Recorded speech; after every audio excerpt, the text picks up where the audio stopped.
ఇంతే ఏంటి వెరైటీ కనిపిస్తుందా? ఈ పాట మీకు అర్థమైపోయి ఉండాలి నేను ఎవరి గురించి చెప్తున్నాను.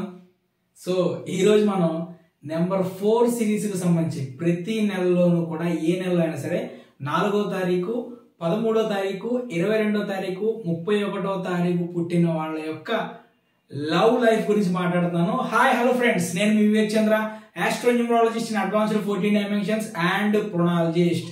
Welcome to my YouTube channel. So friends, ఇప్పుడు మనం వ్యాలంటైన్స్ డే స్పెషల్ సందర్భంగా లవ్ న్యూమరాలజీ అనేటువంటి దాంట్లో భాగంగా నెంబర్ 4 సిరీస్ వాళ్ళకి సంబంధించి పార్ట్నర్ ఎలా ఉండాలి, ఒకవేళ మీ పార్ట్నర్ కనుక నెంబర్ 4 సిరీస్ అయితే మీరు వాళ్ళని ఏ విధంగా డీల్ చేయాలి, ఏ విధంగా వాళ్ళతో ఉండాలి, మీరు వెళ్ళేటువంటి డేట్కి ఏ టైప్ ఆఫ్ డ్రెస్ వేసుకోవాలి, మీరు ఏ విధంగా ఉండాలి, మీ లవ్ లైఫ్ కానీ పార్ట్నర్ లైఫ్ కానీ లేదంటే మ్యారేజ్ లైఫ్ ఎలా ఉంటుంది, దీని మొత్తానికి సంబంధించినటువంటి ఒక అద్భుతమైనటువంటి వీడియో ఇది.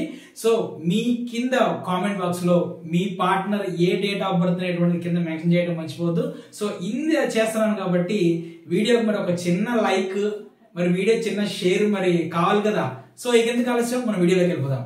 సో ప్రపంచం మొత్తం ఓడిపోయిన దగ్గర నెంబర్ 4 వాడు గెలుస్తారండి, గుర్తుపెట్టుకోండి. ప్రపంచం మొత్తం ఓడిపోయిన దగ్గర నెంబర్ 4 వాడు గెలుస్తారనమాట. వీళ్ళ మైండ్ సెట్ మొత్తం కూడా అవుట్ ఆఫ్ బాక్స్ అనేటువంటిది ఉంటుంది. సో మీకు విషయం చెప్తాను నేను. కొంతమంది మాట్లాడితే ఎదుటి వాళ్ళకి అర్థమవుతుంది, కొంతమంది కను సైగలతో అర్థమవుతుంది. మరి మనసులో ఉన్నటువంటి భావాల్ని, ఫీలింగ్ని అర్థం చేసుకునేటువంటి దాన్ని ఏమంటారు అనేటువంటి దాన్ని కింద కామెంట్ బాక్స్లో తెలియజేసేటువంటి ప్రయత్నం చేయండి. సో ఈ నెంబర్ 4 వాళ్ళని ఒక రకంగా మనం, ఒకవేళ మీ పార్ట్నర్ కనుక నెంబర్ 4 వాళ్ళు అయి ఉంటే కనుక గుర్తుపెట్టుకోండి, ఎప్పుడు కూడా వీళ్ళని ఎమోషనల్గా హ్యాండిల్ చేయలేం, వీళ్ళని ఎమోషనల్గా ట్యాకిల్ చేయలేం. వీళ్ళకి మనం దాన్ని ఏమంటారంటే ఒక ఇంటలెక్చువల్గా వాళ్ళతో మాట్లాడినప్పుడు మాత్రమే వాళ్ళ బుర్రకు అనేటువంటిది అది చేరుతుంది. ఇంకో విషయం ఏంటంటే, ఒక రంగం చెప్పండి, అసలు ఒక మాట అనుకోండి, నెంబర్ 4 మీద నేను PhD చేశానని అనుకుంటానండి. ఎందుకంటే ఇప్పుడు వరకు నేను చేసినటువంటి కొన్ని వేల నేమ్ కరెక్షన్స్లో నెంబర్ 2, నెంబర్ 4, నెంబర్ 8 రూలింగ్ కానీ డెస్టినీ కానీ ఎంత మంది కరెక్షన్స్ ఇచ్చానంటే వీళ్ళకి సంబంధించినటువంటి ప్రతి లైఫ్ హిస్టరీ అనేటువంటిది, వీళ్ళ క్యారెక్టర్ అనేటువంటిది నా దగ్గర అద్భుతమైన ఇన్ఫర్మేషన్ ఉందన్నమాట. వీళ్ళు ఎలా ప్రవర్తిస్తారు ఏంటి, దీనికోసం నేను నెంబర్ 4 సిరీస్లో పుట్టిన వాళ్ళు ఏ విధంగా ఉంటారు అనేటువంటి దాని మీద కూడా నేను వీడియో చేశాను. చూడండి, దాదాపు ఒక 40 నిమిషాలు ఉంటుంది ఆ వీడియో. ఇంతవరకు తెలుగు న్యూమరాలజీలోనే ఒక డేట్ ఆఫ్ బర్త్ని తీసుకొని అంతసేపు వీడియో చేసినటువంటి న్యూమరాలజిస్ట్ నేనే, ఫస్ట్ న్యూమరాలజిస్ట్ అండి. కాబట్టి ఆ వీడియో కింద నేను డిస్క్రిప్షన్లో కూడా ఇస్తాను, చూడండి. ఒక రంగా చెప్పాలంటే నెంబర్ 4 వాళ్ళకి ఈ ప్రపంచంలో ఉన్నటువంటి కష్టాలు మొత్తం కూడా నెంబర్ 4 వాళ్ళకే వస్తాయండి. ఇంకోటి చెప్పనా, అలా అని భయపడాల్సిన అవసరం లేదు. ఆ ప్రతి కష్టం నుంచి కూడా బయటపడే వాళ్ళు కూడా నెంబర్ 4 వాళ్ళే. ఇక్కడ చూడండి, నెంబర్ 8 వాళ్ళు కూడా చూడండి, ప్రపంచంలో ఉన్నటువంటి ప్రతి కష్టము 4, 8 వాళ్ళకే వస్తాయి. కానీ దాంట్లో నుంచి బయటపడగలిగేటువంటి చాకచక్యం ఉండేటువంటిది నెంబర్ 4 వాళ్ళకే, దాంట్లో ఇరుక్కుపోయేటువంటిది నెంబర్ 8 వాళ్ళు. సో ఇది మన దగ్గరకు వచ్చినటువంటి క్లయింట్స్ యొక్క డేటా అబ్జర్వేషన్ చేయడంలో ఉండేటువంటి బ్యూటీ అనమాట. ఇది ఏది పుస్తకాల్లో ఉండి చూసారు, ఆ పుస్తకాలు ఉన్నదాన్ని తీసుకొచ్చి వీడియోస్లో చెప్పేస్తూ ఉండటం ఉండదు. మన న్యూమరాలజీ అనేటువంటిది ఎదుటి మనకి నేర్చుకున్న జ్ఞానాన్ని అప్లై చేయటం, క్లయింట్స్ దగ్గర నుంచి జ్ఞానం తీసుకోవటం అనమాట. ఏ శాస్త్రమైనా ఇట్లానే ఉంటుంది. ఇక మీ ప్రపంచంలో మీకు ఏ కష్టమైనా రానివ్వండి, మళ్ళీ చెప్తున్నా, మీకు ఏ కష్టమైనా రానివ్వండి, నెంబర్ 4 సిరీస్కి సంబంధించిన వాళ్ళ దగ్గరికి మీరు వెళ్ళండి, ఖచ్చితంగా మీ సమస్యకి సంబంధించిన పరిష్కారం వాళ్ళ దగ్గర నుంచి వచ్చింది. ఎందుకంటే ఆల్రెడీ అప్పటికే వాళ్ళు దానికి సంబంధించిన ప్రాబ్లమ్స్ ఫేస్ చేసేసి ఉంటారు, దాని నుంచి ఆల్రెడీ బయటపడి ఉంటారు. కాబట్టి మీ యొక్క ప్రాబ్లం ఏదైనా సరే నెంబర్ 4 వాళ్ళ దగ్గరికి వెళ్ళండి, సెట్ అయిపోతారు. ఇక నెక్స్ట్ చూసుకుంటే, ఇక నెంబర్ 4 వాళ్ళని చెప్పారు కదా గుండా, అసలు నెంబర్ 4 వాళ్ళని గుండా అంటారండి. నెంబర్ 4 వాళ్ళని ట్యాకిల్ చేయగలిగేది, నెంబర్ 4 వాళ్ళకి దిశానిర్దేశం చేయగలిగేది, నెంబర్ 4 వాళ్ళకి మార్గదర్శనం చేయగలిగేటువంటి నెంబర్ ఏదన్నా ఉంటే అద్భుతమైనటువంటి నెంబర్ 1 సిరీస్ అండి. నెంబర్ 1 సిరీస్ వాళ్ళు అయస్కాంతం అయితే నెంబర్ 4 సిరీస్ వాళ్ళు ఐరన్ అనమాట. సో ఇద్దరి యొక్క బాండ్ అనేటువంటిది చాలా అంటే చాలా స్ట్రాంగ్ ఉంటుంది. ఎందుకు, నెంబర్ 1 సిరీస్ వాళ్ళు రాజు, నెంబర్ 4 సిరీస్ వాళ్ళు గుండా. ఈ గుండాన్ని ట్యాకిల్ చేయగలిగినటువంటి ఎనర్జీ అనేటువంటిది కేవలం నెంబర్ 1 రాజుకు మాత్రమే ఉంటుంది. కాబట్టి 1-4 కాంబినేషన్ అనేటువంటిది చాలా అంటే చాలా మంచి కాంబినేషన్, చాలా అద్భుతమైనటువంటి కాంబినేషన్. సో మీ లైఫ్ పార్ట్నర్ని కానివ్వండి, లేదంటే మీ బిజినెస్ పార్ట్నర్ని కానీ సెలెక్ట్ చేసుకునేటప్పుడు 1-4 కాంబినేషన్ సెలెక్ట్ చేసుకోండి, చాలా అంటే చాలా బాగుంటుంది. ఇక నెక్స్ట్ మనం చూసుకుంటే నెంబర్ 4, నెంబర్ 8 యాక్చువల్గా అయితే ఆపోజిట్ అనమాట. 4, 8 ఆపోజిట్. బట్ కానీ కొన్ని నేను వైఫ్ అండ్ హస్బెండ్స్కి సంబంధించిన కంపాటబిలిటీ చెక్ చేసేటప్పుడు 4, 8 కూడా బాగా మ్యాచ్ అయినాయి. ఎందుకంటే నెంబర్ 8 వాళ్ళు ఏంటి, జస్టిస్ అనమాట, శని భగవానుడు. నేను ప్రతి ఒక్కటి న్యాయబద్ధంగా వెళ్తాను, ధర్మబద్ధంగా వెళ్తాను అంటారు. కానీ నెంబర్ 4 ఏంటి, నాకు న్యాయంతో పని లేదు, చట్టంతో పని లేదు, నాకు ధర్మంతో పని లేదు, నేను చేయాలనుకున్న పని నేను చేయాలి, నా పని నాకు కంప్లీట్ అవ్వాలి, ఇట్లా ఉంటారు అనమాట. సో కానీ ఏంటంటే ఈ నెంబర్ 4, నెంబర్ 8 కలిసినప్పుడు ఒక్కోసారి 4ని వీళ్ళు ట్యాకిల్ చేస్తారు, లేదంటే 8ని వీళ్ళు ట్యాకిల్ చేస్తారు.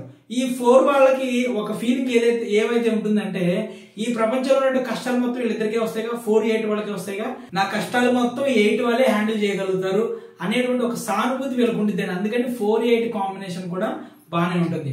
ఇక నెక్స్ట్ ఇంకొక అబ్జర్వేషన్, అద్భుతమైనటువంటి అబ్జర్వేషన్ అండి. ఈ అబ్జర్వేషన్ నాకు తెలిసి ఇప్పటివరకు కూడా యూట్యూబ్లోనే ఏ న్యూమరాలజిస్ట్ మీకు చెప్పుండరు. నెంబర్ 4 సిరీస్కి సంబంధించిన వాళ్ళ లైఫ్లో కనుక 6 సిరీస్కి సంబంధించినటువంటి లేడీ వచ్చింది అనుకోండి, ఇది కేవలం నేను చెప్తుంది 4 సిరీస్ వాళ్ళు మేల్ అయి ఉండి నెంబర్ 6 సిరీస్ వాళ్ళు ఫిమేల్ అయి ఉంటే కనుక వీళ్ళకి దొరికే ఈ 6 సిరీస్ ఫిమేల్ ఎలా ఉంటారో తెలుసా, వీళ్ళకంటే కూడా ఎక్కువ డబ్బున్న వాళ్ళు అయి ఉండి నెంబర్ 4 సిరీస్ వల్ల నేమ్ ఫేమ్ అనేటువంటిది పెరిగిపోతుంది. సో కాబట్టి మ్యారేజ్ ప్రపోజల్స్ వచ్చినప్పుడు చూసుకోండి, 6 సిరీస్ వాళ్ళు మీకంటే ఎక్కువ డబ్బున్న వాళ్ళు ఉంటారు. కాబట్టి కొంచెం అలా చూసుకొని మ్యారేజెస్ కూడా ప్లాన్ చేసుకోండి, కంపాటబిలిటీ చూసుకొని. ఇక నెక్స్ట్ నెంబర్ 4, నెంబర్ 2 అంత బాగోదండి. ఎందుకంటే 2 వాళ్ళు ఎమోషనల్ గా మాట్లాడుతూ ఉంటారు, 4 వాళ్ళేమో out of box mind set ఉంటుంది. కాబట్టి వీళ్ళిద్దరికి అంత మ్యాచింగ్ ఉండదు అనమాట. ఇందులో కూడా మనం చూసుకుంటే నెంబర్ 4లో ఏముంటుంది, ఒక రంగం నెంబర్ 4 వాళ్ళు ఉంటారు కదండి, నెంబర్ 4లో పుట్టిన వాళ్ళకి సంబంధించినటువంటి పార్ట్నర్ ఎవరైతే ఉంటారో వాళ్ళు ఖచ్చితంగా వీళ్ళని హ్యాండిల్ చేయాల్సిందండి. ఎందుకంటే వాళ్ళు చేసుకున్నటువంటి గత జన్మ ఆ ప్రాబ్లమ్స్ కానివ్వండి, ఏదైనా సరే దానివల్ల ఈ నెంబర్ 4 సిరీస్కి సంబంధించినటువంటి ఈ number 4 date of birth partner వీళ్ళకి వచ్చినట్టు. కాబట్టి వీళ్ళు వాళ్ళని భరించక తప్పదు. అరే 22 ఉందనుకోండి, 22 వేరు. ఎందుకంటే 22లో ఎలా ఉంటుందంటే 22 వాళ్ళు కొంచెం రొమాంటిక్ గా ఉంటారు, వాళ్ళ మైండ్ సెట్ వేరు ఉంటుంది, మాస్టర్ నెంబర్ కదా, వాళ్ళ థింకింగ్ అనుగుణంగా ఎగ్జిక్యూషన్ ఉంటుంది. కాబట్టి నెంబర్ 22ని ట్యాకిల్ చేయడం కూడా కొంచెం కష్టం. ఇక నెక్స్ట్ 13, 31 నెంబర్స్ అనుకోండి. చూడండి 13 చూడండి, 1 + 3 = 4 కదా. అంటే 1 అంటే ఎంత, 1 అంటే రాజు రవి, 3 అంటే మనకి సంబంధించిన గురుగ్రహం, 4 అంటే రాహు గ్రహం. చూడండి 3 పెద్ద ఇదనమాట, ఏది పెద్ద గ్రహాలు. సో అంత మొత్తం వ్యవహారం మొత్తాన్ని కూడా వీళ్ళు ట్యాకిల్ చేయలేరు. కాబట్టి నెంబర్ 13, 31 వాళ్ళ లైఫ్లో మాత్రం ప్రాబ్లమ్స్ అనేటువంటివి కొంచెం ఎక్కువగానే వచ్చేటట్టు అవకాశం ఉంటుందండి. ఇంకొక అబ్జర్వేషన్, ఇంకోటి ఏంటంటే చెప్పాను కదా, అసలు నెంబర్ 4 వాళ్ళకి ఒక్కొక్కసారి నెంబర్ 7 వాళ్ళు కూడా బాగానే ఉంటారు. ఎందుకంటే మన మైథలాజికల్ ఇవి ఉంటాయి కదా, దాంట్లో మనకు అందరికీ తెలుసు రాహు కేతు అనేటువంటిది 2 వేరు కాదు, మొత్తం ఒకటే రాక్షసుడు.